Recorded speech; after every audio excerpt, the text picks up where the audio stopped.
허물을 극복하는 길이란 제목으로 말씀 전하기를 원합니다. 지난주에 제가 자크 데리다에 대한 얘기를 잠깐 했어요. 사과드립니다. 여러분 너무 모르는 분을 제가 소개해서 여러분이 다 누구지? 이래서 좀 힘드셨을 것 같아요. 제가 설교하고 나서 좀 후회했어요. 저도 사실 그렇게 잘 알지 못하거든요. 그래서 항상 제3의 소스로 이렇게 읽고 설교 때 인용하고 그러는데, 그래서 좀 설교하고 나서도 저도 걸림이 있었습니다. 그래서 주중에 이 자크 데리다 책을 4권을 사서 읽어보려고 했어요. 목요일날 세미나 가서 목요일날 와가지고 책 4권을 받았는데 4권을 다 읽지 못하겠더라고요. 목요일날 딱 하루밖에 시간이 없었거든요. 그래서 3권을 읽었습니다. 3권을 굉장한 속도로 읽었으니까 읽은 건지 안 읽은 건지 모르죠. 네. 해체, 용서, 환대 3가지 주제의 책이었어요. 잠깐 말씀드리면 이 데리다는 알제리 사람이에요. 프랑스로 이민 간 사람인데 이분이 또 유태인이에요. 그러니까 알제리에 살면서 유대인으로서 차별을 받았죠. 그런데 알제리에서는 또 이 사람은 알제리 원주민 출신은 아니에요. 그러다 보니까 어떻게 돼요? 알제리 원주민으로부터도 차별을 당하는 거죠. 그래서 이제 2차 세계대전 그 와중에 하여튼 어떻게 돼서 프랑스 시민권을 받고 드디어 프랑스로 왔는데, 프랑스에 와서도 자신은 프랑스인이 아닌 거죠. 평생 살면서 이 사람은 평생 경계인인 거예요. 어디에도 소속이 안 돼요. 유태인이라서 따가 되고, 알제리 굴락에서도 알제리 집단에서도 따가 되고, 프랑스에 왔지만 프랑스에 소속되지 못하는 처지. 참 이렇게 살아가면 그게 얼마나 외롭고 처량하겠습니까? 놀라운 것은 이 사람이 그런 삶의 애환 속에서 철학을 했고, 그 속에서 진정한 옳음이 무엇인가 이거를 추구했다는 거죠. 그래서 한편으로 전도서에서 쭉 읽어보면 해 아래 자신의 본향을 찾지 못했던 사람 얘기가 나오는데, 어떻게 보면 이 데리다가 그런 사람 중에 한 사람이다 얘기할 수가 있죠. 우리가 살면서 참 허물을 많이 경험하잖아요. 내가 원하던 일들이 이루어지지 않거나 내가 원하던 꿈대로 지금 현재가 되어 있지 못할 때 느끼는 그 어려움. 아마 데리다도 그렇겠죠.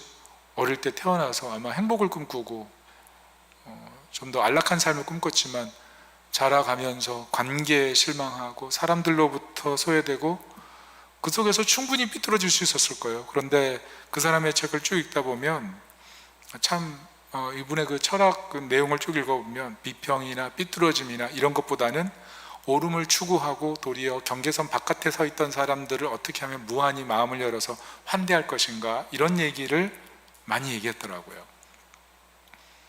그리고 경계선에 있는 사람들이 어떻게 하면 경계선 안에 들어올지를 생각하면서 옳음을 추구하면서 해체라는 방식을 추구한 거예요. 지금 사람들이 옳다고 생각하는 것 자체가 잘못됐기 때문에 그걸 좀 해체해서 경계선을 허물자, 그리고 그 허문 경계선을 통해서 사람들이 들어올 수 있도록 환대하자. 이게 이 사람의 철학이고 윤리도덕적인 이상이었어요. 그렇지만 문제는 뭡니까? 이분이 해체하는 이 철학적 방식을 사람들이 사용했을 때 그 방식을 가지고 사람들이 행복하게 살 수 있었느냐? 또 그건 아니었다는 거죠. 자, 해체 방식에 대해서 제가 한 3분만 얘기해 드릴게요. 해체라고 하면 말이 어려우니까. 가령 우리가 태양이라고 하는 단어를 정리할 때 저 하늘에 떠 있는 태양이 있고 마음의 태양이 있죠. 우리 부모님들 마음의 태양이 누구예요? 남편이에요? 자녀예요? 자녀에서 얼굴이 환해지면 마음의 태양은 자녀인 거고요. 우리 청년들은 자기 뭐 남자친구, 여자친구일 수도 있고, 아니면 자기 꿈을 생각하면 그게 마음의 태양일 수도 있죠. 하여튼 이 태양이라는 것은 사람마다 그 의미가 좀 달라요. 자연계에 딱 떠있는 태양만 태양이 아닌 거죠. 자, 이렇게 볼 때 태양이라는 의미는 맥락에 따라서 의미가 바뀌죠.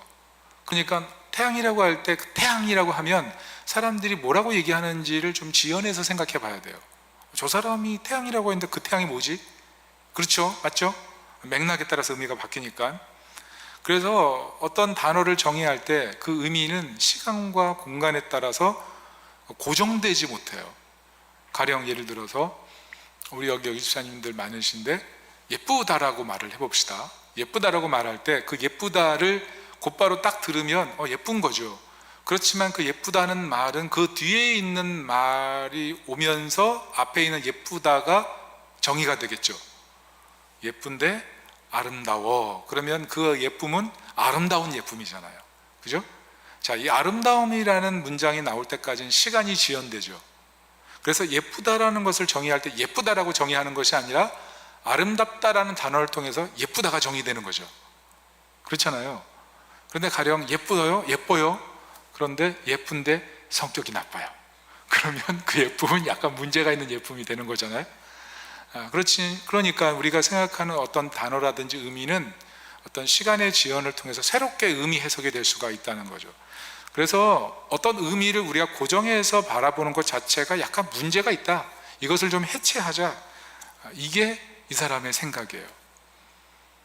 그래서 특별히 우리가 의미를 부여하는 어떤 권위에 대한 것도 어떤 면에서는 세상 속에서 좀 억압의 도구처럼 쓰임받는 것도 있거든요. 가령 남성, 여성이 볼 땐 남성 약간 문제가 있죠. 그리고 이 정부에 대해서 불편한 사람은 정부할 때만 억압의 도구처럼 느낄 수가 있고, 흑인 같은 경우에는 백인 하면 진절머리 날 수도 있겠고요. 이런 억압의 도구라고 생각되는 어떤 단어의 의미에 있어서 좀 이걸 해체해 보자는 거예요. 그래서 진정한 옳음이 무엇인지를 추구해 보자는 거죠. 그러나 문제는 뭐냐면 그 해체를 해가는 사람들은 해체라는 방식을 사용할 때 해체를 하면서 마음을 열고 사람을 환대해 갈 수 있느냐, 이건 다른 문제죠. 어떤 사람을 비판하면서 사랑하기는 어려운 거니까. 그렇잖아요? 자기가 다니는 직장 상사를 막 욕하면서 아침에 출근할 때 가자 직장으로 이렇게 말할 수 있는 사람은 없잖아요. 그런 거와 똑같은 거죠.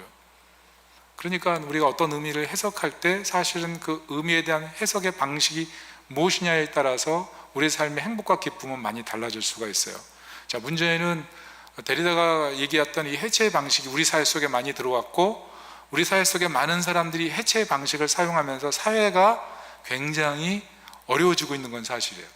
가령 교육계에 이 해체라는 방식이 들어왔을 때 기존의 권위들이 부인되고 교사들이 학교에서 열심히 일할 수 있는 근거를 많이 잃어버렸죠. 그래서 요즘 교사 선생님들이 그 넷플릭스 참교육? 그걸 보면서 굉장히 행복해야 한다고 들었어요. 그리고 일반 부모님들도 아니 어떻게 저런 학생이 있어? 어떻게 저런 부모가 있어? 그렇게 얘기해요. 왜요? 그만큼 해체라는 걸 통해서 학교의 권위, 선생님의 권위가 많이 해체됐기 때문에 그걸 복원시키는 그 모습만 봐도 카타르시스를 느끼는 거죠. 다시 말해서 해체라는 방식은 사실 원저자는 좀 더 환대와 좀 더 윤리적인 이상향을 바라보면서 책을 쓴 거죠. 그러나 사용하는 사람들은 그것을 정당하고 아름답게 사용할 수 있는 힘은 부족하다는 거예요. 그게 사실은 우리에게 허무감을 가져오는 이유예요. 가정에서 들어가서도 우리가 생각하는 가정이라는 개념이 있거든요. 그런데 이 가정이라는 개념이 부부가 서로 달라요. 그러면 거기서 갈등이 생기는 거예요. 내가 생각하는 가정은 이런데 라고 생각하는 순간 그 가정에 대한 이미지를 가지고 상대방에게 요구하거든요. 그리고 상대방이 가지고 있는 가정에 대한 개념을 해체하려고 해요. 그러니까 자연스럽게 갈등이 생겨나죠. 이 배우자가 서로 사랑하는데 서로 해체의 방식을 사용하다 보면 도리어 해체만 되고 같이 밥 먹기도 불편한 거죠. 밥 차려주기 싫은 거죠. 그런 일들이 생기는 거예요. 결과 허무감이 찾아오죠. 학교 다닐 이유 있어? 가정생활을 하면서 저 사람에게 밥을 차려줄 이유가 있어? 이런 일들이 생기는 거예요. 교회 다니는 사람도 마찬가지죠. 교회에 대한 권위가 해체되니까 사람들이 엄청나게 교회를 떠나고 있어요. 그 세상에 나가서 교회에 다닌다 얘기를 잘 못하거든요. 그러면서 어떻게 돼요? 권위가 해체되어 있는 교회에 충성하고 열심을 내고 헌신할 마음들이 식어가는 거예요. 왜? 사람들 다 그렇게 얘기를 하니까. 그러면서 자신이 드렸던 헌신도 충성도 조금씩 거둬들이기 시작하는 거죠. 그러면서 자연스럽게 도덕적으로 후퇴하게 돼요. 신앙적으로 후퇴하게 되죠. 그게 사실 우리 사회에 만들어낸 결과예요. 자, 원저자는 아마 그렇게 생각하지는 않았을 거예요. 그렇지만 사회에 많은 결과가, 이상한 결과들이 찾아왔고 사회가 비용을 치르고 있어요.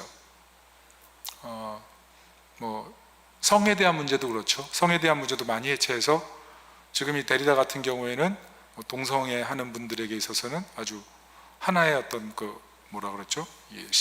학문적 베이스를 깔아주는 그런 분으로 여긴다고 그러더라고요.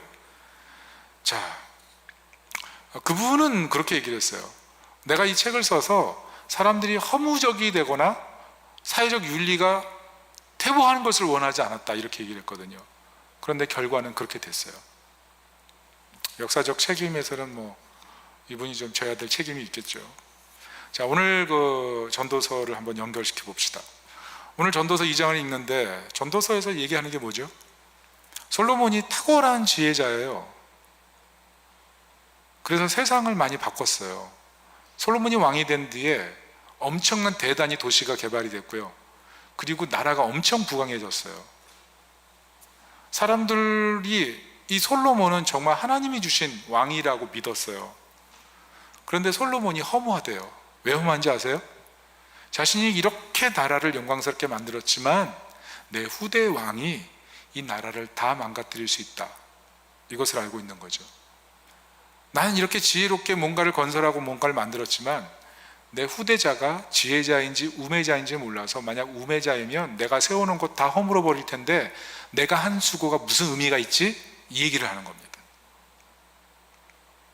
아마 데리다가 지금 현실에서 이루어진 여러 문제를 보면 눈이 땡그레질지도 모르죠. 솔로몬은 이미 지금 미래를 내다보면서 눈이 땡그레져 있는 상태예요. 자, 18절부터 20절 한번 읽어볼게요. 시작. 내가 해 아래에서 내가 한 모든 수고를 미워하였노니 이는 내 뒤를 이을 이에게 남겨주게 됨이라.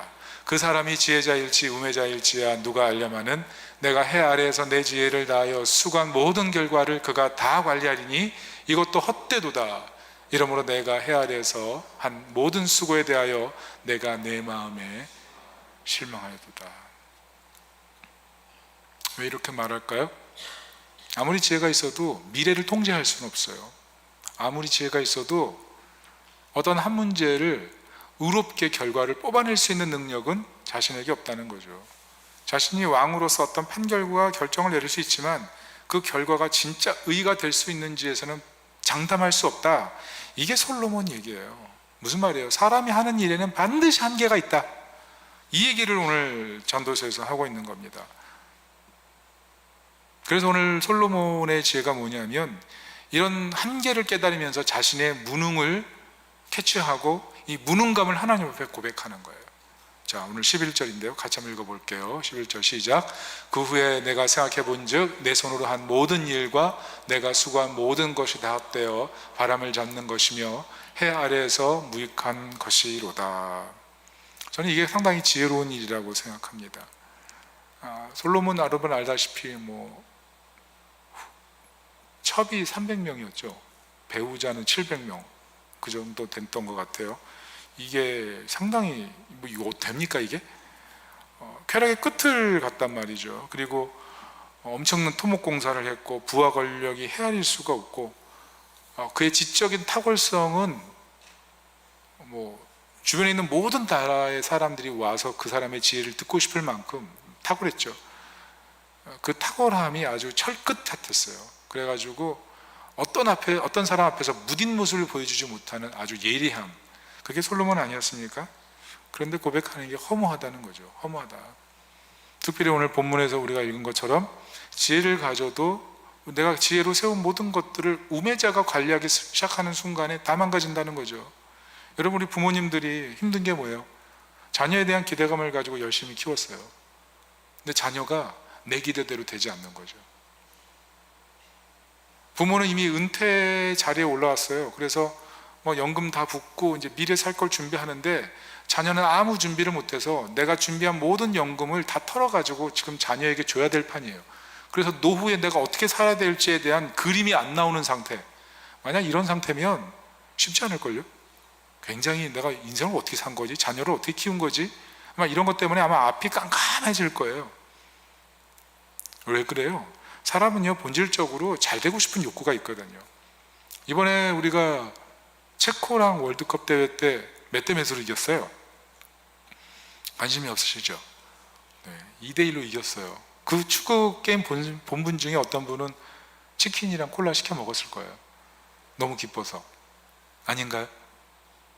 전 시켜 먹었어요. 전 시켜 먹으면서 승리를 자축했죠. 별로 이번에 월드컵에 대한 기대감이 좀 없었거든요. 그런데 우연히 보다가 이긴 거예요. 그래서 누군가 이 승리를 기뻐하겠지. 그래서 스스로에게 너무 좋아 이러면서 콜라를 먹으면, 제가 콜라도 안 좋아하고 치킨도 안 좋아하는데 사가지고 먹으면서 굉장히 행복했어요. 그런데 며칠 후에 다시 어디요? 멕시코랑 또 한국이랑 축구했죠. 저는 그걸 제대로 못 봤는데 졌더라고요. 잠깐 눈 돌린 사이에 공이 들어갔어. 그런데 그때 느끼는 이 상실감 그러니까 무슨 치킨이고 콜라고 아무 생각도 안 나요. 왜 그럴까요? 사람은 본질적으로 승리를 원하고 잘 되기를 원하고 만족감을 원하는데, 이게 현실 세계에서 채워지지 않을 때 우리는 그때 허무감을 느끼고 이때 마음이 평안하지 않다는 거죠. 심지어 오늘 솔로몬은 26절에 이렇게 얘기합니다. 26절을 같이 한번 찾아서 읽어볼까요? 혹시 26절 우리 성경책 찾을 수 있는 분은 한번 찾아서 같이 읽었으면 좋겠고요. 오늘 본문에 그 26절 마지막 한에 있는데요, 그 찾아서 한번 같이 띄워가지고 읽었으면 좋겠습니다. 읽어볼게요. 시작. 하나님은 그가 기뻐하는 자에게는 지혜와 지식과 희락을 주시나 죄인에게는 노고를 주시고 그가 모아 쌓게 하사 하나님을 기뻐하는 자에게 그가 주게 하시지만 이것도 헛되어 바람을 잡는 것이로다.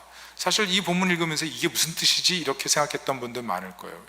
왜 악인에게서 내가 갑자기 뭔가를 받으면 내가 기분 좋은 거 아니야?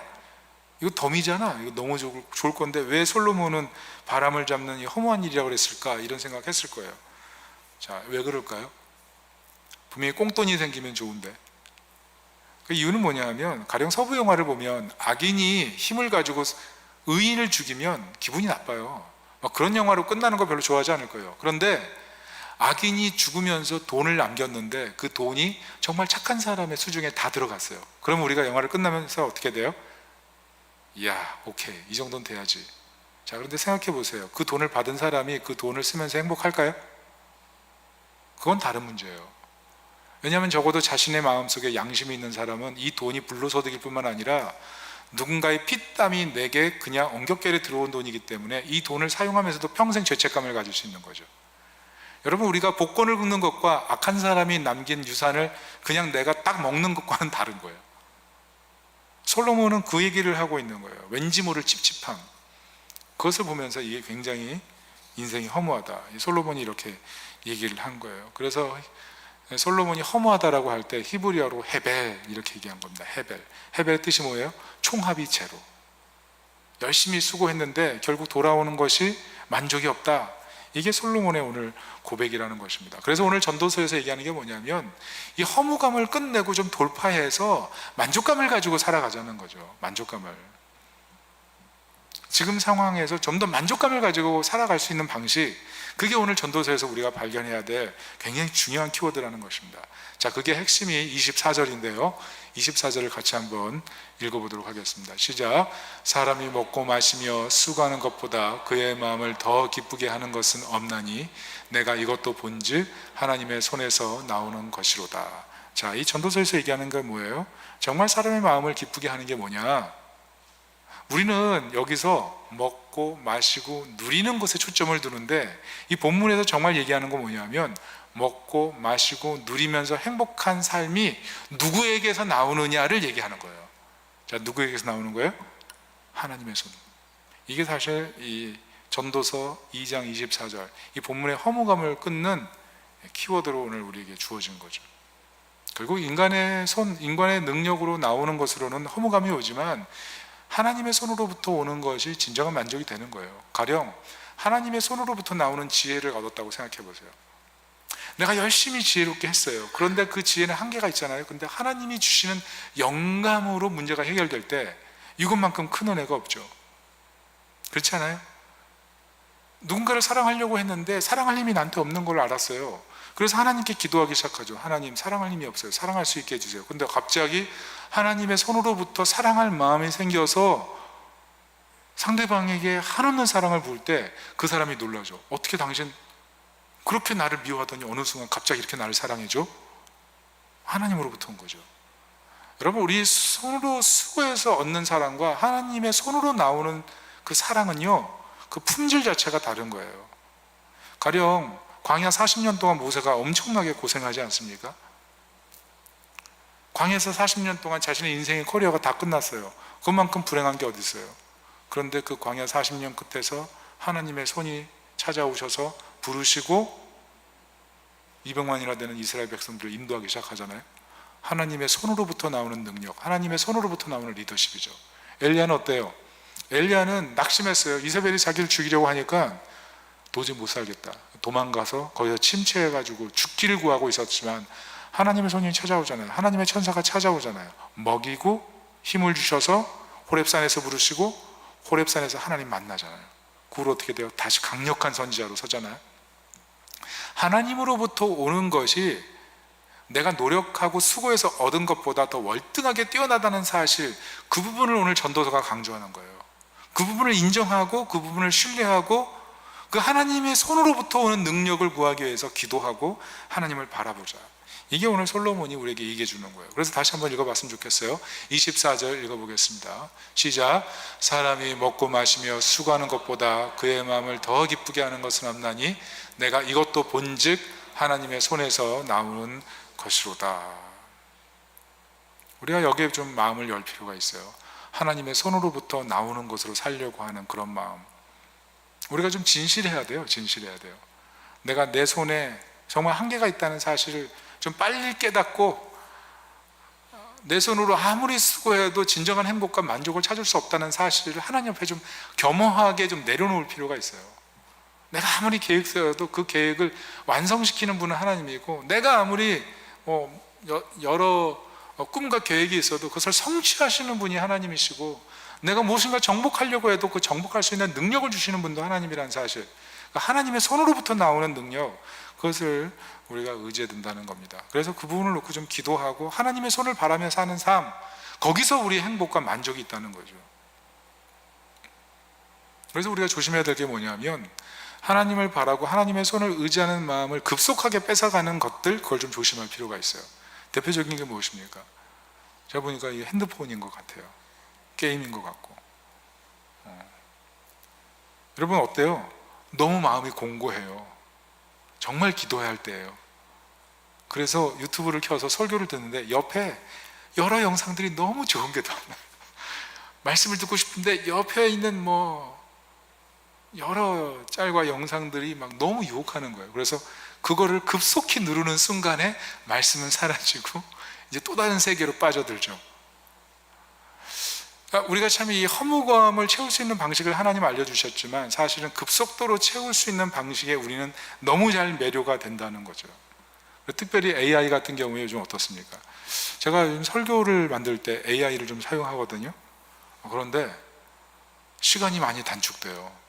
그리고 굉장히 여러 가지들을 질문하면서 참 놀라운 것들을 발견하게 되는데, 여러분 AI 쓰십시오. 쓰세요. 그런데 분명히 그건 있어요. 때로 거짓말을 좀 하거든요.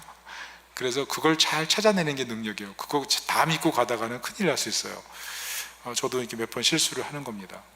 자, 중요한 것은 우리가 이 허무감을 배양하는 것들을 조심해야 되는데, 특별히 제가 두 가지를 여러분에게 말씀드리고 싶어요. 그게 뭐냐면 포모와 조모라는 것입니다. 요즘 포모의 시대에서 조모의 시대로 바뀐대요. 포모의 시대는 뭐냐면 Fear of missing out, 그래서 소외되는 것에 대한 두려움이란 뜻이고요. 조모는 Joy of missing out, 그래서 소외되는 것에 대한 즐거움이에요. 자, 포모는 뭐예요? 두려워요. 뭐가 두려워요? 사람들과의 관계에서 소외되는 게 두려워요. 사람들이 갖고 있는 것을 내가 갖고 있지 않은 것이 두려워요. 사람들이 알고 있는 것을 내가 모르는 것이 두려워요. 그래서 계속 따라하는 거예요. 저 사람이 알아? 그럼 나도 알아야 돼. 저 사람이 여행 갔어? 그럼 나도 거기 가야 돼. 저 사람이 그걸 먹어? 그럼 나도 그거 먹어야 돼. 뭐예요? 그 사람이 하는 것에 나는 결코 소외될 수 없다라는 생각으로 계속 그 사람이 뒷공무니를 따라다니는 거죠. 그럼 뭐가 돼요? 내가 없어요. 내 본질은 사라지고 내 주변에 잘난 사람들 뒤 따라가다가 결국은 내가 없어지고 이게 뭐지? 왜 이렇게 삶이 힘들지? 그렇게 되는 거죠. 그게 포모의 삶이라는 거죠. 또 하나는 조모의 삶이에요. 이 조모의 삶은 뭐냐면 따라하기 지쳤다. 결국 따라 사는 것보다 내가 지금 내 눈앞에 누릴 수 있는 것, 거기에 집중하며 좀 살자. 관계도 좀 정리하고 내가 할 수 있는 부분만 딱 세워서 그것만 좀 잘하자. 축소지향으로 살아가는 거예요. 그래서 관계 친구도 좀 정리해서 10명 있다면 한 3명 정도랑만 친해지고, 또 내가 따라하고 싶었던 게 10가지였으면 한 2가지 정도만 딱 정해서 그거 하면서 스스로 자족하는 거죠. 그러면서 뭐 하는 겁니까? 결국 자발적인 소외를 하는 거예요. 관계를 줄여가는 거죠. 요즘 그런 선택을 굉장히 많이 하는 것 같아요. 근데 문제가 뭐예요? 따라하기는 자기 열등감을 채우는 방식이에요. 그리고 그게 포모죠. 그 조모는 뭐예요? 자기를 소외시키는 방식이에요. 결국 연결을 축소시키는 거죠. 문제는 뭐예요? 영적으로 하나님과의 관계도 축소시키고요, 사람과의 관계도 축소시킬 수 있어요. 왜 그러냐면 하나님과의 관계를 깊이 맺었어요. 은혜를 받았어요. 그런데 어느 순간 어떤 문제 때문에 하나님한테 너무 큰 실망이 생기는 거예요. 그러니까 하나님과의 관계도 축소시키는 거예요. 조금만 은혜 받자. 기도 옛날에 1시간 했는데 1시간 하고도 삶에 문제가 있었어요. 그러니까 1시간 해서 난 너무 과도했던 거야. 그때 하나님 너무 의지해가지고 내가 그때 너무 신비주의적으로 이성을 사용하지 않았어. 그러니까 내가 이성을 사용할 수 있을 정도로만 제한하자. 딱 기도 시간도 한 10분, 15분으로 제한을 시키는 거죠. 성도와의 관계도 마찬가지예요. 교회 생활을 했는데 너무 예전엔 좋았거든요. 그런데 어느 순간 너무 많은 관계를 맺으면서 그 관계 속에서 자기 이름이 사람들의 입술에 왔다 갔다 거리는 것을 깨달은 순간에 교회에서 관계를 깊이 맺으면 사람들이 입방아에 올르르다니네? 그러면서 관계를 축소시키는 거죠. 왜 그래요? 나중에 허무감을 느낄까 봐 미리 하나님과의 관계도 정리하고 사람과의 관계도 정리하는 거예요. 자, 결국은 뭐죠? 조모나 포모나 똑같아요. 허물을 극복하기 위한 자기 수단인 거죠. 근데 우리가 신앙생활 하면서 이렇게 하나님의 손을 의지해서 그 손을 바라보고 거기서 나오는 것으로 채워서 살아가는 삶이 있고, 이렇게 급속히 내 삶 속에 조모나 포모로 살아가는 방식으로 하나님을 의지하면서도 점점 멀어지는 삶을 살아가는 사람들이 의외로 굉장히 많다는 거죠. 물어볼까요? 여러분, 포모예요, 조모예요?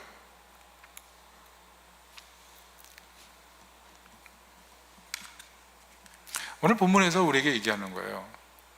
허물을 넘어서 진정한 만족으로 가기 위해서는 포모도 아니고 조모도 아니고 진짜 만족을 주시는 하나님의 손, 그 손을 의지하고 그 손을 바라보며 살아갈 때 우리는 그 손으로부터 나오는 은혜 때문에 결국 누군가를 품게 되고 환대까지도 가능하다는 거죠.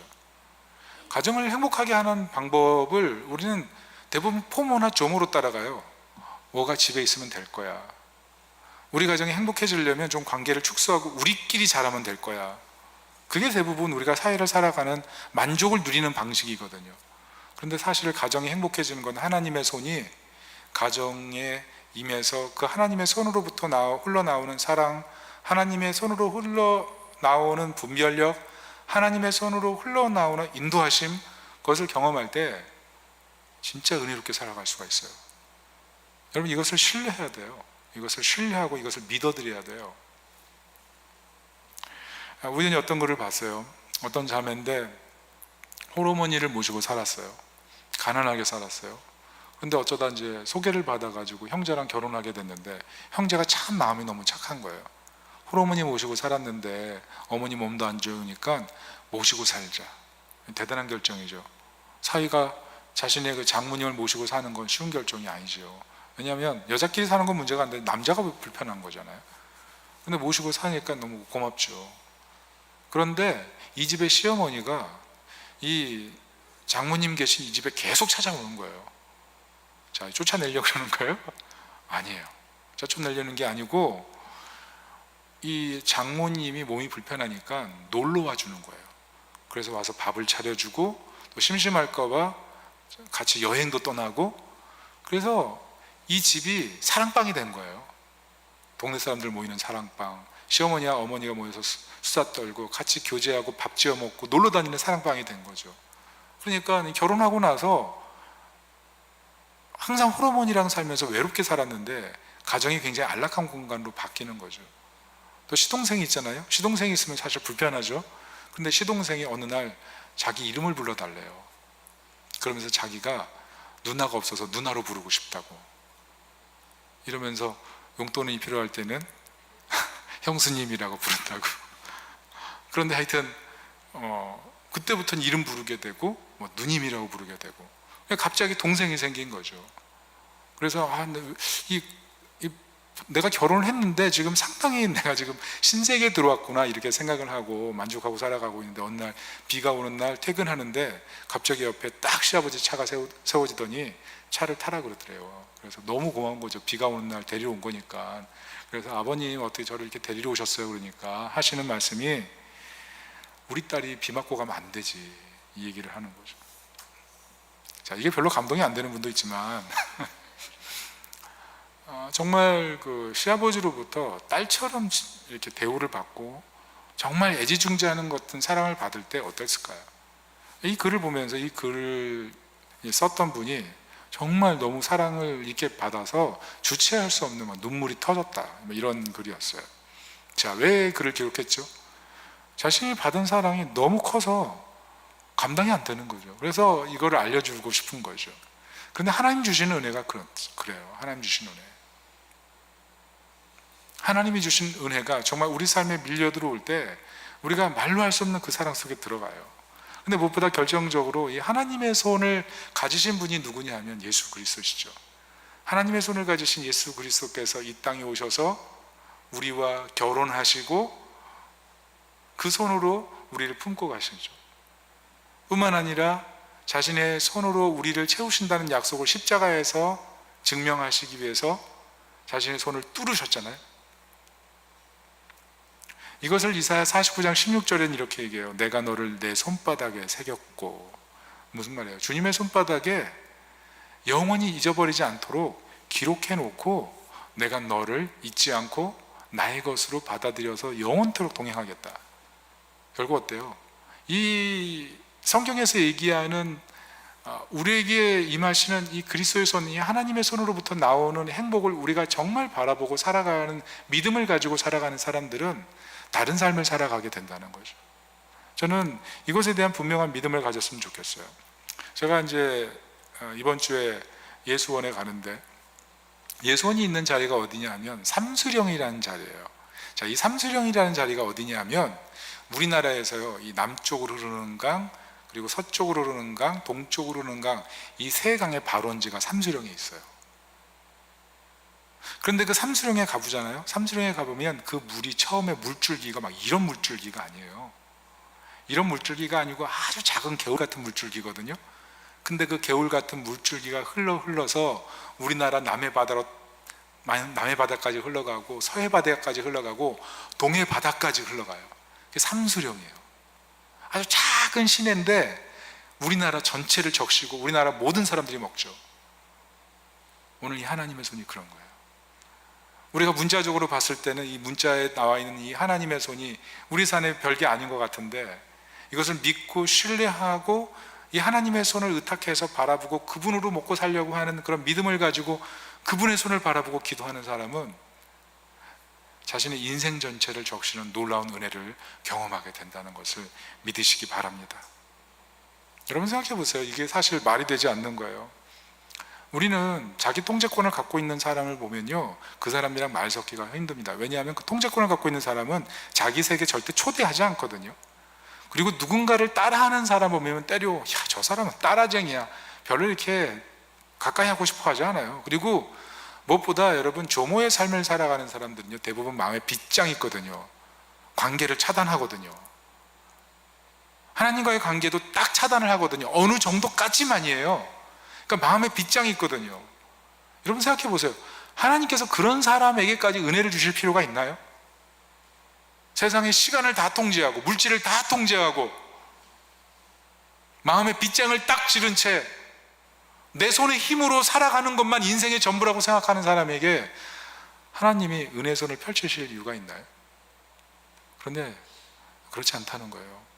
오늘 솔로몬이 하나님의 손을 소개하는 것처럼 신약 성경은 예수 그리스도께서 그 손으로 못 박히셨고 그 손을 바라보고 그 손의 은혜를 구하는 사람에게는 흘러넘치는 은혜 속에 평생 살게 하시겠다.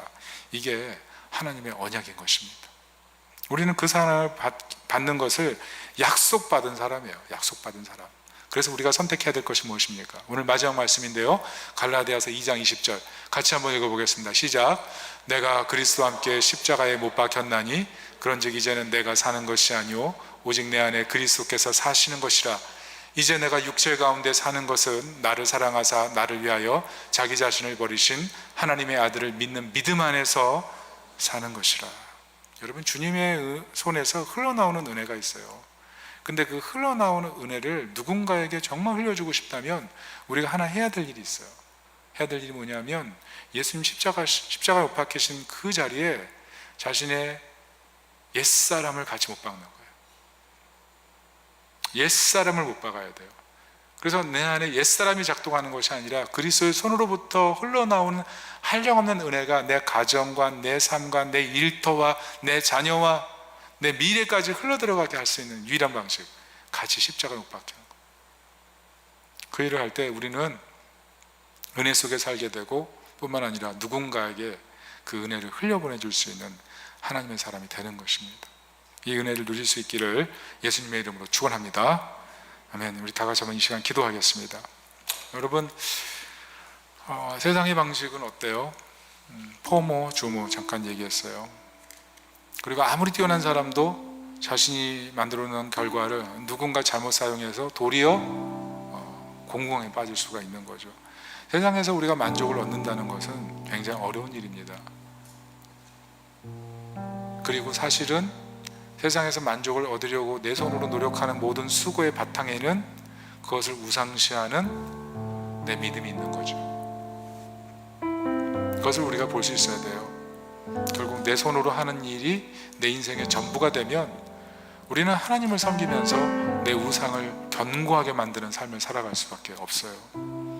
오늘 성경은 아주 단순하게 얘기합니다. 하나님의 손을 바라보라. 도저히 하나님의 은혜를 흘려받을 수 없는 대상들을 위해서 십자가에 못 박히고 은혜를 흘려주기 원하시는 그리스도의 손을 보라, 이렇게 말씀하세요. 여러분, 그 은혜의 손이 우리 인생 전체를 적시고 이 나라 전체를 적시고 온 세계를 적실 수 있는 거예요. 이 시간 기도할 때 하나님, 내 안에 내 인생을 정말 적실 수 있는 이 그리스도의 은혜의 손에 대한 믿음이 약합니다. 내게 믿음을 주세요. 도마처럼 하나님, 나는 보아야 믿으리라, 이런 마음이 있습니다. 그러나 예수님께서 말씀하시기를 보지 못하고 믿는 자는 복되다 말씀하셨죠. 그리고 사도행전에 성령이 임하고 나서 그 강력한 은혜가 흘러넘쳤을 때 세상에 하나님 나라가 임하지 않습니까? 여러분, 하나님의 나라는 막연한 것이 아니에요. 그리스도의 손으로부터 흘러나오는 그 은혜가, 그 은혜를 우리가 믿음으로 신뢰하고 그 손을 힘입어 살아가려고 할 때 우리 삶에는 정말 놀라운 은혜가 흘러넘치게 되어 있습니다. 이 시간 하나님, 믿음으로 살게 하시고 그리스도의 손을 의탁하여 살게 하시고 내 손의 방식을 의지해서 살아가는 삶 속에 숨어있는 나의 우상들을 내려놓을 수 있도록 주님 도와주시옵소서. 우리 다 같이 기도하겠습니다.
선택받은 자예요.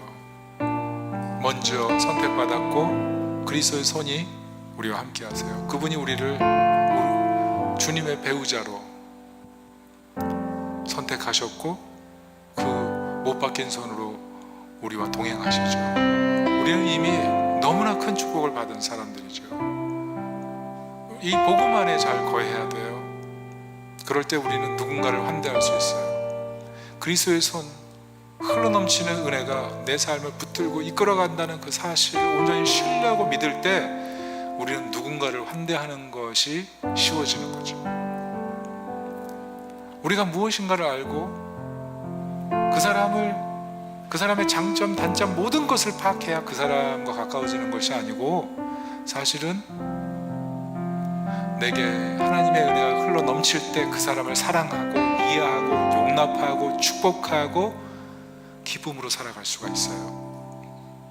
여러분, 우리는 조모와 포모의 삶을 통해서 행복하게 살 수 있는 게 아닙니다. 이 시간에 다시 한번 기도할 때, 하나님, 내게 부어주신 이 흘러넘치는 은혜에 감격하고 감사하면서 누군가를 환대하고 누군가를 축복하여 은혜를 흘려보내는 삶으로 살게 도와주세요. 그것이 우리 가정의 일터에 교회에 임하게 도와주세요. 기도하겠습니다.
삼수령의 물이 이 한반도를 다 적시는 것처럼 그리스도의 손으로부터 흘러나오는 은혜가 내 인생뿐만 아니라 내 주변의 모든 사람들에게까지 흘러나와 그들의 인생을 적실 수 있다는 믿음,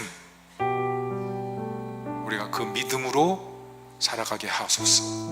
그 믿음을 우리 마음에 품고 살아갈 때 우리는 포모와 조모의 삶 속에 허무로 살아가는 것이 아니라 도리어 누군가를 환대하고 그 사람에게 하나님의 사랑을 발견하게 하는 사람이 되는 줄로 믿습니다. 이 은혜의 삶을 살아가도록 도와주시옵소서. 예수님의 이름으로 기도합니다. 아멘. 우리 옆 사람들 인사할까요? 당신을 환대하고 축복합니다. 우리 모두 일어나서 우리 마지막 찬양 같이 하고 마치도록 하겠습니다. 우리를 사랑하시는 주님,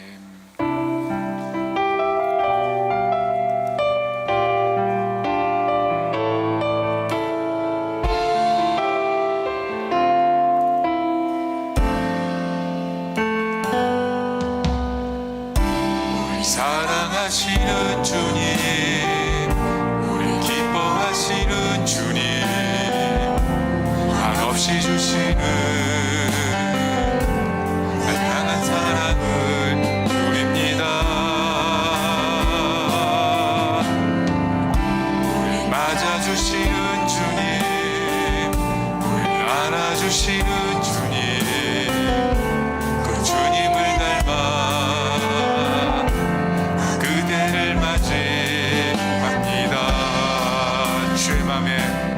주의 맘에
닮아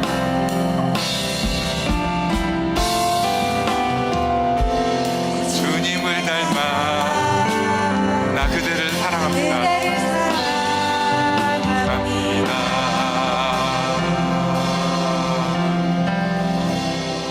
우리 옆 사람은 누구죠?